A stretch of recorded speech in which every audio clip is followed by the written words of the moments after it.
Você já parou para pensar como um navio, aquele monstro de centenas de toneladas, consegue simplesmente ficar parado no meio do oceano? Sim, estamos falando das nossas queridas âncoras. Aliás, você sabe quanto pesa a maior âncora do mundo? E qual o significado de uma âncora quebrada ou uma âncora com flores numa lápide? E sabia que até avião pode ter âncora? Pois é, Marujo, um barco ficar parado no mar só é possível graças a um item tão antigo quanto a própria navegação, a nossa querida âncora. E hoje nós vamos te mostrar não só histórias curiosas sobre a origem dela, como também como funcionam as âncoras dos gigantescos navios porta-aviões americanos. Então fica com a gente porque vale a pena. Marujo, eu não sei você, mas eu amo uma âncora. Toda vez que eu vejo uma âncora de verdade, eu tenho que parar para tirar foto em toda viagem que eu faço. Eu simplesmente não consigo resistir e até já contaminei a família inteira com essa mania. Um símbolo clássico da vida no mar, mas que vai muito além de uma tatuagem de marinheiro ou enfeite de uma loja de souvenir. As âncoras existem há mais de 6.000 anos, dá para acreditar? E desde o comecinho, o objetivo sempre foi o mesmo: manter a embarcação firme no lugar, mesmo quando o mar resolve se revoltar. Lá nos primórdios, quando o ser humano ainda estava começando a se aventurar pelos rios e pelos mares, não tinha nada de metal pesado ou design sofisticado. A primeira âncora era, adivinha o quê? Uma pedra.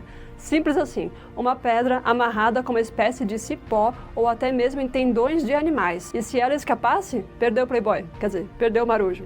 Essas pedras, às vezes sozinhas ou dentro de bolsas de couro e cestos de vime, eram o que os navegadores tinham de mais moderno na época. Claro que escapavam fácil, rasgavam, enroscavam, mas já era um começo, né? O próprio Heródoto, um historiador grego bem antigo, escreveu que os egípcios usavam pedras de âncora no rio Nilo para frear os seus barcos, jogando pela polpa e freando na coragem. E olha só que descoberta sensacional! Em Israel, um veterano chamado Rafi Bahalu estava nadando numa boa, despretensiosamente, quando viu algo estranho no fundo do mar. Era uma peça de calcário com hieróglifos egípcios. Ele mergulhou, tocou naquilo e sentiu como se tivesse entrado num templo submerso. Essa peça era nada mais nada menos do que uma âncora de 3.400 anos do Antigo Egito. O mais próximo que eu já cheguei de algo tão antigo assim foi um barco de 2.000 anos que estava exposto num museu lá em Israel e foi um trabalho imenso para restaurar. Agora imagina uma peça de 3.400 anos submersa. Ela foi feita entre os séculos 15 e 12 a.C.,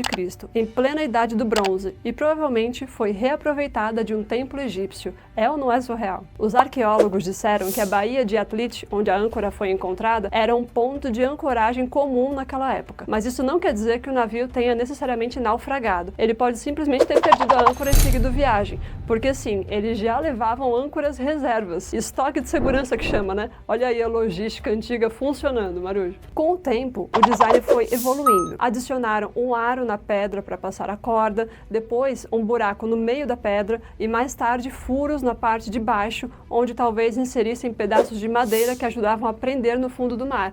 Já era o embrião dos chifres das âncoras modernas. Essas âncoras de pedra eram populares entre os fenícios, os babilônios, os cartagineses, os gregos, os romanos, enfim, todo mundo que se aventurava pelo mar. Inclusive, na obra A Odisseia de Homero, a âncora do navio Argo também era de pedra. Mas, Marujo, a regra é clara, hein? Quanto maior o navio, maior a âncora. E mesmo nos dias atuais, quando falamos de navios gigantescos, como porta-aviões, como os superpetroleiros, estamos falando de âncoras gigantes mesmo. E falando em gigantes, sabe qual é a maior âncora já usada? Ela pertenceu ao navio Nock Nevis, também conhecido como Seawise Giant, gigantesco como o próprio nome diz. Simplesmente o maior navio petroleiro do mundo. Cada âncora dele pesava, pasme, acredite, 36 toneladas. Isso é mais do que muitos caminhões. Ela tinha 7 metros de comprimento por 4,5 de largura. É maior do que um carro. E hoje, uma dessas âncoras está em exibição no Museu Marítimo de Hong Kong. Queria eu viajar até lá para ver pessoalmente, quem sabe, né? Vai que algum patrocinador se empolga.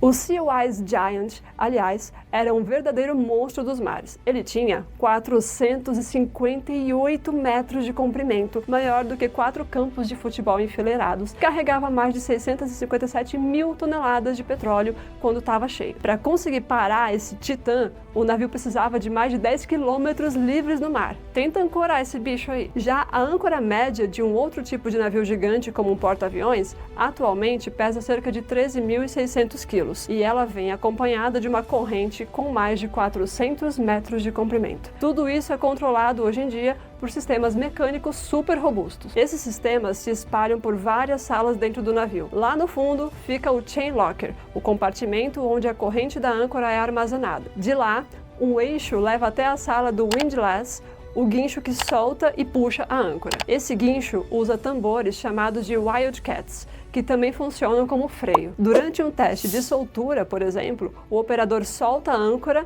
com o freio engatado, depois em queda livre e testa a frenagem a diferentes profundidades. Esses testes garantem que tudo funcione direitinho. Afinal, uma falha no sistema de ancoragem pode comprometer a missão inteira do navio e colocar até vidas em risco. E não é só a âncora que passa por inspeções. As correntes também. Elas enfrentam atrito constante, água salgada corrosiva e pressão absurda. Mesmo sendo feitas de aço de alta resistência, de tempos em tempos elas precisam de reparos e checagens. Essas inspeções são feitas elo por elo, tanto com o navio atracado quanto em alto mar. Se estiver navegando, o trabalho acontece dentro do chain locker, o que não é nada fácil. Quando atracado, toda a corrente é estendida no cais para ver se há rachaduras, pontos fracos ou pinos soltos. Porque, Marujo, uma corrente fraca pode colocar um navio inteiro à deriva, literalmente. E já que estamos falando de parar coisas grandes, você sabia que aviões também usam sistemas parecidos com âncoras? Nos navios porta-aviões, por exemplo, existe um sistema chamado de arresting gear, o sistema de retenção que é essencial para pousos seguros. Funciona assim: o avião tem um gancho na parte de trás. Quando pousa, esse gancho agarra um cabo esticado sobre o convés do navio. Esse cabo está ligado a um sistema hidráulico que absorve toda a energia cinética e para o avião em poucos segundos. Sabia dessa? Sem isso, o avião precisaria de uma pista gigantesca para frear sozinho. Como não dá para colocar uma pista de aeroporto em cima de um navio, esse sistema é o que salva o dia.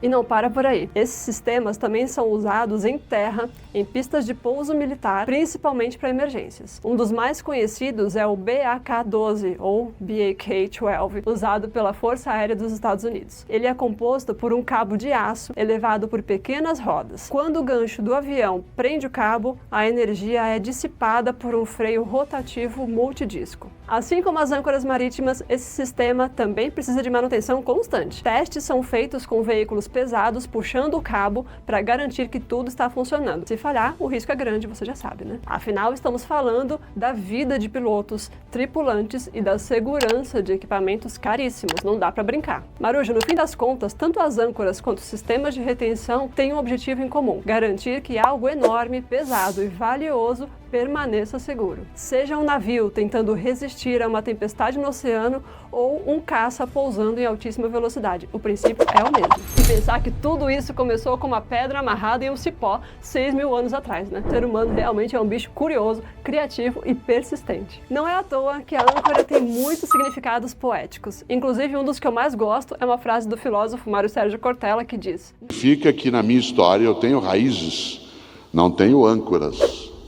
Cuidado, há uma diferença entre raiz e âncora. A raiz alimenta, a âncora imobiliza. Profundo, né? E tem gente que gosta tanto de âncora que, além de usar roupas assim que tem estampa de âncora, também tatuam na pele e pedem pra colocar até na sua lápide quando for de arrasta. Sabia dessa? Tu? Eu também, certeza. Pode colocar na minha, fica aqui registrado na minha lápide, pode botar uma ancorinha, tá? E eu quero uma âncora com flores, sabe por quê? Olha só essas curiosidades que nós descobrimos. Começando pelo óbvio. Em muitos casos, se você vir uma lápide com o desenho de uma âncora, quer dizer que aquela pessoa tinha vida ligada ao mar. Geralmente, marujos, marinheiros, capitães e etc, né? Mas se você observar na lápide o desenho de uma âncora quebrada ao meio, quer dizer que a pessoa era jovem, ou seja, teve a vida interrompida antes do tempo. Já a âncora representada com elos de corrente significa que a pessoa perdeu sua vida durante uma batalha ou durante um acidente. E âncoras com flores significam que a pessoa teve uma vida plena e feliz. Pode botar na minha, tá?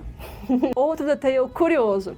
Você sabia que os primeiros cristãos usavam as âncoras como uma cruz disfarçada ou como símbolo para guiar o caminho para locais de encontros secretos para evitar perseguição? E eles também pediam para colocar uma âncora em suas lápides para que as pessoas soubessem que aquela pessoa que está ali era uma pessoa cristã durante sua vida. E aí, Marujo, o que mais você gostaria de saber sobre o mundo náutico, os bastidores da tecnologia marítima e essas engenhocas incríveis que fazem tudo funcionar no mar? Conta aqui pra gente nos comentários. Aproveita e confessa que você tem ou conhece alguém que tem uma âncora tatuada, vai. E se tiver, quando acabar esse vídeo, posta uma foto sua no Instagram, no Facebook e marca a gente porque a gente vai repostar nos stories, hein? Ah, e falando em tatuagem, sabia que a tatuagem começou no Brasil graças a marinheiros que chegaram pelo Porto de Santos? Eu contei essa e várias outras histórias nesse vídeo aí que tem muitas curiosidades que começaram aqui pelo Porto de Santos, vale a pena você conferir. Aproveita, deixa seu like e não esquece de se inscrever no canal para saber mais curiosidades incríveis dos 7 mares. E também não deixe de acompanhar o conteúdo dos nossos queridos apoiadores. T2S, que trata exatamente de inovação e tecnologia para o setor portuário, Logcomex, que trabalha com Big Data e inteligência artificial para comércio exterior, e o Data Recintos, que ajuda os terminais a transmitirem as informações de forma segura e atualizada para a Receita Federal, ok? Espero que você tenha gostado, um beijo e até o próximo vídeo.